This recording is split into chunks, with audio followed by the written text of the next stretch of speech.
हमें डची स्नान के कुछ नाइट्स दिखाए जाते हैं जो कि अपने घोड़े पर कहीं जा रहे थे और उन सब के सामने थी हमारी बेटी जो कि अपने घोड़े पे थी, जिसका घोड़ा भी भड़ा हो चुका था। वो सोचती है मुझे अभी जाके डैड को बचाना चाहिए क्योंकि डैड तो हिज मजेस्टी से मिलने के लिए गए हुए हैं और पहले ही रॉयल फैमिली की वजह से चीजें बड़ी टेंस चल रही हैं। लेकिन अगर यहाँ पे कार्लितूस या एटल होते ना तो दोनों के साथ मुझे बहुत ज्यादा सेफ महसूस होता। अभी के लिए वो दोनों यहाँ पर नहीं हैं और किंग के पास अगर सच में वो चेंज हैं जिसकी वजह से शेप शिफ्टर की पावर को सील किया जा सकता है तो चीजें और ज्यादा डेंजरस हो जाएंगी। इसी वजह से मैं अपने साथ कुछ रेगुलर नाइट्स को लेके जा रही हूँ जो इस चेन के जरिए इफेक्टिव नहीं होंगे और डैड तो बहुत बड़े खतरे में है और इसी वजह से मैं डैड को बचाने के लिए जा रही हूँ क्योंकि अगर मुझे ट्रायन के लिए एक्यूज भी किया गया ना तो भी कोई बात नहीं, लेकिन डैड बच जाए बस। और तब वो अपने घोड़े को भगा रही थी। वो सोचती है डैड बस थोड़ा सा इंतजार और कर ले, मैं आ रही हूँ। और तब दूसरी तरफ हमें एम्पीरियल पैलेस दिखाया जाता है जहाँ पे रिटर चाय पी रहा था। तो वो कहता है क्या लेडी बेटी वो पैलेस की तरफ आ रही हैं? तो तब उसके पास कोई खड़ा हुआ था। वो कहता है जी बिल्कुल, वो पहले ही पैलेस के गेट के पास पहुंच चुकी हैं अपने नाइट्स के साथ, लेकिन अगर ऐसा हुआ तो हमारा प्लान वो नाकाम हो जाएगा। अब हम क्या करें? तो रिटर कहता है फिक्र करने की कोई जरूरत नहीं है क्योंकि हमारे पास जो चीज है ना उससे सारा काम आसान हो जाएगा। और तब वहां पे वो पोशंस थे जो कि उसके अंसेस्टर के थे। तो तब रिटर उस पोशन को उठाते हुए कहता है अगर ये पोशन हमारे पास है ना तो लेडी बेटी उनके पास भी कोई चांस नहीं है वो हमें हरा सके। और ऐसा लगता है कि जितना मैंने सोचा था ना उससे भी ज्यादा जल्दी हाउस अस्लान हमारे काबू में आ जाएगा। और दूसरी तरफ हमारी बेटी वो महल के बिल्कुल बाहर खड़ी थी। वो कहती है सब लोग को मेरी बात समझ आ रही है ना? जैसे ही तुम लोगों में से किसी को भी डैड मिले तो उन्हें चेंज के बारे में बताना और अगर किसी रॉयल नाइट ने इंटरफेयर करने की कोशिश की तो तुम लोग को अलाउ है कि तुम लोग उनका जवाब दे सकते हो, समझ रहे हो ना? अब तुम लोग को नेक्स्ट हेड ऑफ असलान के तौर पर मैं अलाउ करती हूँ और अभी जल्दी जाओ, फैल जाओ और डैड को ढूंढो। लेकिन तभी पीछे कोई आता है। वो कहता है बस रुक जाओ वहीं पर। तो हमारी बेटी वहां पर देखती है तो उसके डैड की आवाज थी। आखिर तुम्हें क्या लगता है तुम यहाँ पर क्या कर रही हो? तो वहां पे उसका डैड आ रहा था लेकिन वो तो बड़ा सीरियस था और जैसा वो अक्सर हमारी बेटी को देखते हैं ना प्यार से, वैसे नहीं देख रहा था। वो कहता है तुम अपने साथ इतने सारे नाइट्स को ले आई हो? तो बेटी तो बड़ी खुश थी। वो कह दिया डैड थैंक गुडनेस आप ठीक तो है ना? वो जल्दी से अपने डैड के पास जाती है और उसे गले लगाती है। वो कहती है जब मुझे पता चला कि आप अकेले पैलेस चले गए हैं तो मैं कितनी परेशान हो गई थी, थैंक गुडनेस आप मुझे मिल गए। तो उसका डैड उसे पीछे हटाते हुए कहता है बेटी एल असलान आखिर तुम इतनी डिसरिस्पेक्टफुल कैसे हो सकती हो? और उसको बड़ा घूर के देख रहा था। तो बेटी कहती है डैड। तो उसका डैड कहता है तुमने पहले ही मुझसे पूछे बगैर इतना सीन क्रिएट किया है और मैं तुम्हें जरूर फेवर करता हूँ लेकिन आज तो तुमने हद ही पार कर दिया है, तुम ऐसा कैसे कर सकती हो? तो बेटी बेचारी तो उसकी सारी बातें सुनकर रोने वाली हो गई थी। वो कहती है डैड आप मुझसे कैसे बात कर रहे हैं? लेकिन तब उसका डैड कहता है अभी टाउन हाउस वापस चले जाओ, अभी की अभी, तुमसे मैं बाद में बात करूंगा। तो हमारी कहती है बिल्कुल नहीं, मुझे पहले ये बताओ कि तुम हो कौन? तो वो कहता है क्या?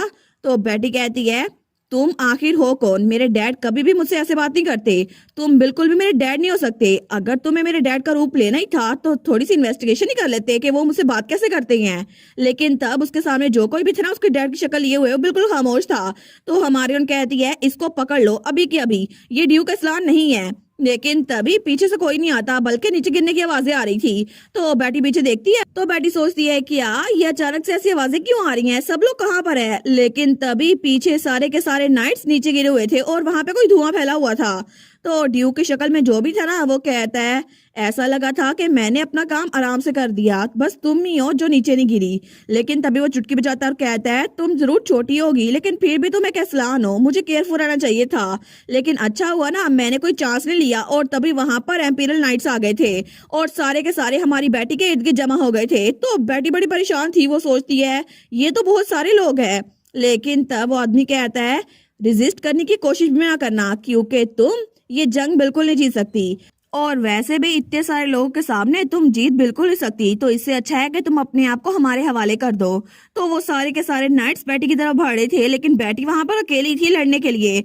तो वो सोचती है यहाँ पर तो बहुत सारे हैं कि मैं अकेले इनको हैंडल कर सकूं, लेकिन फिर भी मेरे पास मेरे फादर की पावर है। और तभी वो वहां से एक स्टिक निकालती है लेकिन वो सोचती है क्योंकि लायंस की पावर मेरे अंदर है इसी वजह से मैं इनको आराम से हरा सकती हूँ। और दूसरी तरफ वहां पर किंग और हमारी हीरोइन का डैड ड्यूक बैठा हुआ था। तो किंग तो इधर उधर की बातें कर रहा था तो वो तो फजूल बातें किए जा रहा था। लेकिन हमारी हीरोइन का डैड सोचता है पता नहीं, मुझे लगा था शायद इसने ट्रायल के बारे में बात करनी है, लेकिन जब से मैं आया हूँ ना, ये सिर्फ इधर उधर की बातें कर रहा है, कोई काम की बात नहीं कर रहा। तो ड्यूक खड़ा होते हुए कहता है, योर मैजेस्टी, बस अगर आपको यही बात करनी है तो मैं अब चलता हूँ, मुझे घर जाना है। लेकिन तभी एम्पर कहता है कि एक मिनट रुके सही, मुझे लगता है कि अभी तक आपको बात समझ नहीं आई। मैं तो असल में आपको ट्रायल के बारे में बात करने के लिए बैठा रहा था, लेकिन हमें उसके बारे में बात करनी चाहिए। तो ड्यूक कहता है, ठीक है, अगर ऐसा ही है तो जल्दी बात करें। लेकिन तभी बाहर से लड़ाई की आवाजें आ रही थी। तो ड्यूक बाहर देखता है, वो कहता है कि आपने ये सुना, खिड़की के बाहर से आवाजें आ रही हैं। तो किंग थोड़ा परेशान हो गया था, वो कहता है कि नहीं, मुझे तो कुछ भी सुनाई नहीं दिया, प्लीज यहाँ पर आके बैठे ना। लेकिन ड्यूक सोचता है, नहीं, ये तो जरूर मेरी बेटी की आवाज थी, हालांकि बिल्कुल थोड़ी सी थी, लेकिन मुझे लगता है मेरी बेटी बाहर है। और तब बाहर बैठी सबकी धुलाई कर रही थी और सारे नाइट्स को आराम से मजे चखा रही थी, और सारे के सारे नाइट्स वो नीचे गिर रहे थे। लेकिन तभी हमारे वो सोचती है, अच्छा हुआ ना कि यहाँ आने से पहले मैंने पहले ही काली तूस और डैडसन की पावर ले ली थी, और अब मैंने इनको हराम से हरा दी है। और वहां पे सारे के सारे नीचे गिर गए थे। वो सोचती है, बस एक बच गया, बाकी सारे तो गए। और तब पीछे वही नाइट खड़ा हुआ था जो कि हमारे ड्यूक की शक्ल लिए हुए था। वो सोचता है, आखिर हो क्या रहा है। सेकंड प्रिंस ने साफ साफ कहा था कि लेडी बेटी इस्लाम फैमिली में सबसे ज्यादा कमजोर है, और मैंने तो वो पोशन भी इस्तेमाल किया ताकि अपने आप को ड्यूक की तरह दिखा सकूं और उनको पैरालाइज कर सकूं। लेकिन अभी तक वो पैरालाइज क्यों नहीं हुई? और इसके अलावा वो तो यहाँ खड़ी स्माइल कर रही है, और उनके हाथ में इतनी ताकत कैसे आ गई? लेकिन तब वो पीछे से हमारी बेटी की तरफ भाड़ा था। वो सोचता है, अगर पोषण काम नहीं कर रहा तो शायद मुझे उन्हें खुद ही बेहोश करना पड़ेगा। और तब वो हमारी हीरोइन की तरफ भाड़ा था, लेकिन तभी हमारी हीरोइन के गले में जो नेकलेस था वो भी चमक रहा था। वो सोचता है, मुझे ऑर्डर दिया गया था कि इनको मारना नहीं है, तो मैं बस इनके सर पे वार करूंगा। लेकिन तभी वो लॉकेट जो हमारी बेटी के गले में था ना, वो बहुत ज्यादा चमकता है, और तभी उसके पीछे जो आदमी था उसके ऊपर लाइटनिंग गिरती है, और तब उसकी असल शक्ल भी सामने आ गई थी। तो बेटी सोचती है, ये क्या हुआ? और तब वो आदमी नीचे गिर चुका था, उसके ऊपर बिजली गिरी थी। तो बेटी सोचती है, क्या सच में इसके ऊपर बिजली गिरी है? लेकिन ये रोशनी तो मेरे नेकलेस में से निकली थी। इसका मतलब है कि एयरटेल ने कहा था कि तुम उस नेकलेस को अपने साथ रखना जब मैं तुम्हारी साइड पे ना हो, तो ये तुम्हें प्रोटेक्ट करेगा। तो वो बिल्कुल ठीक कह रहा था, क्योंकि ये ड्रैगन स्केल से बना है, उसके अपने स्केल से। लेकिन तभी पीछे कोई आता है, वो कहता है, लेडी बेटी। तो बेटी सोचती है, क्या कोई रह गया था? लेकिन तभी पीछे कोई था जिसके पास पर थे, और वो कोई और नहीं, वही ईगल शिफ्टर था जो कि अपने साथ वो बाइंडिंग चेन्स लेकर आया था। वो कहता है, आप अभी तक डटी रही हैं। तो तब वो हमारी बेटी की तरफ बढ़ा था। वो सोचती है, क्या यहाँ पर क्या कर रहा है? मुझे लगा था कि ये एम्पायर की तरफ जा चुका है, लेकिन इसका मतलब है कि इसने हमें धोखा दिया, वो एक ट्रैप था।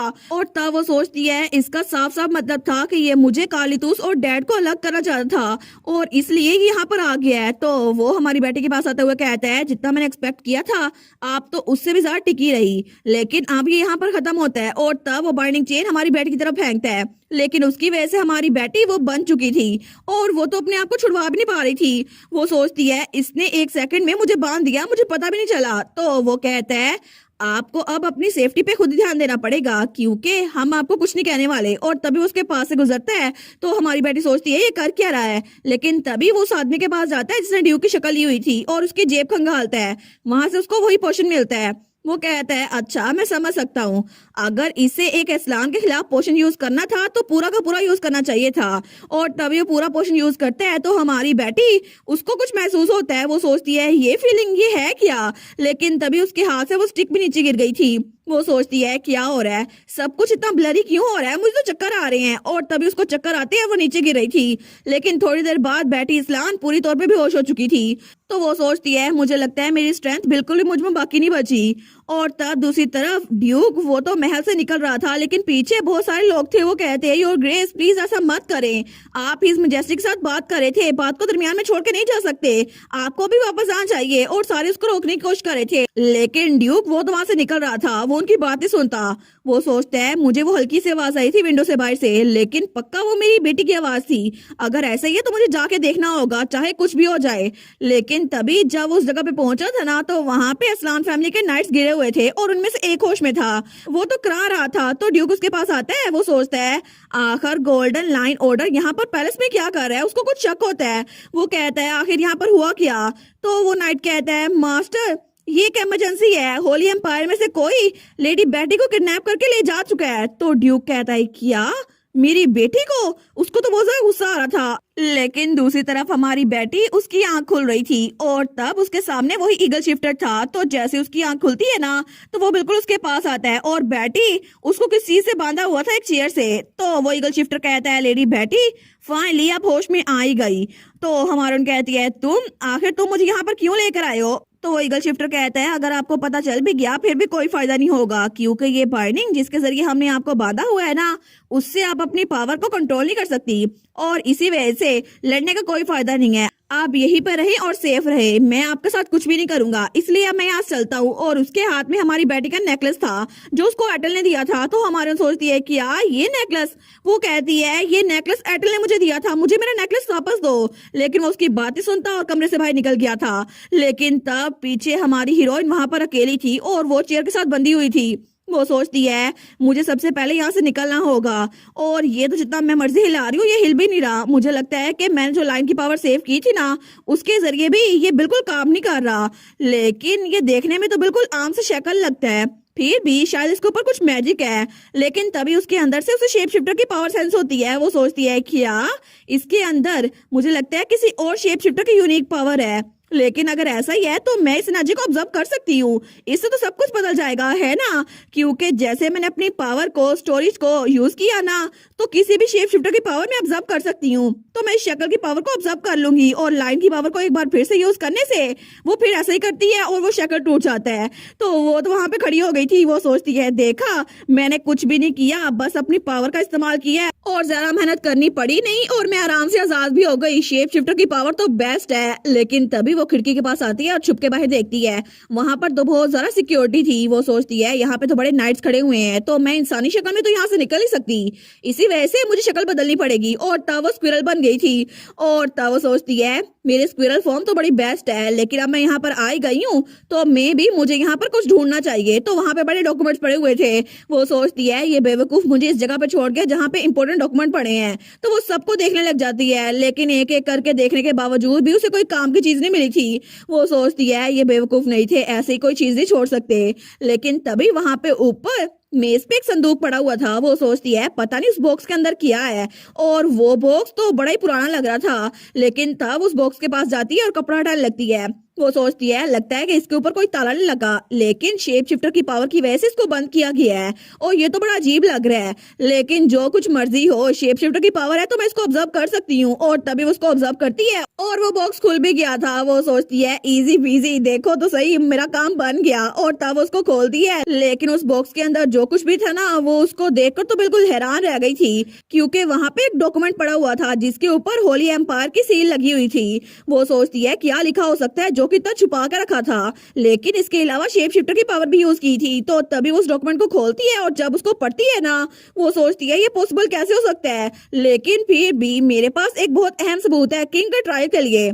लेकिन दूसरी तरफ हमें महल का सीन दिखाया जाता है जहाँ पे किंग, क्वीन और रिटर जमीन पे गिरे पड़े थे और उनके सामने कोई खड़ा था। तो किंग कहता है तुम भूल चुके हो मैं कौन हूँ, मैं यहाँ का किंग हूँ। तो हमारा ड्यूक असलान कहता है तुम चाहे किंग हो या जो कुछ मर्जी हो, मैं तुमसे एक बात पूछ रहा हूँ कि आखिर तुमने अंडरग्राउंड क्या छुपाया हुआ था। वो कहता है असल में वो तो, लेकिन तभी किंग बात बदलते हुए कहता है तुम अचानक से हमारी मीटिंग के दरमियान उठ के चले गए और तुमने पूरे महल को ऊपर नीचे कर दिया है। आखिर तुम इतने पागलपन का मुजाहरा कैसे कर सकते हो, तुम तो बिल्कुल बगावत कर रहे हो। और मुझे पता है लेडी बेटी के साथ जो कुछ भी हुआ बड़ा अनफॉर्चुनेट था, उनको किडनैप कर लिया गया है, लेकिन अगर तुम हम पे इल्जाम लगा रहे हो तो तुम बगावत कर रहे हो, तुम्हें ट्रेटर कहा जाएगा। तो ड्यूक कहता है अच्छा तो फिर क्या करूं।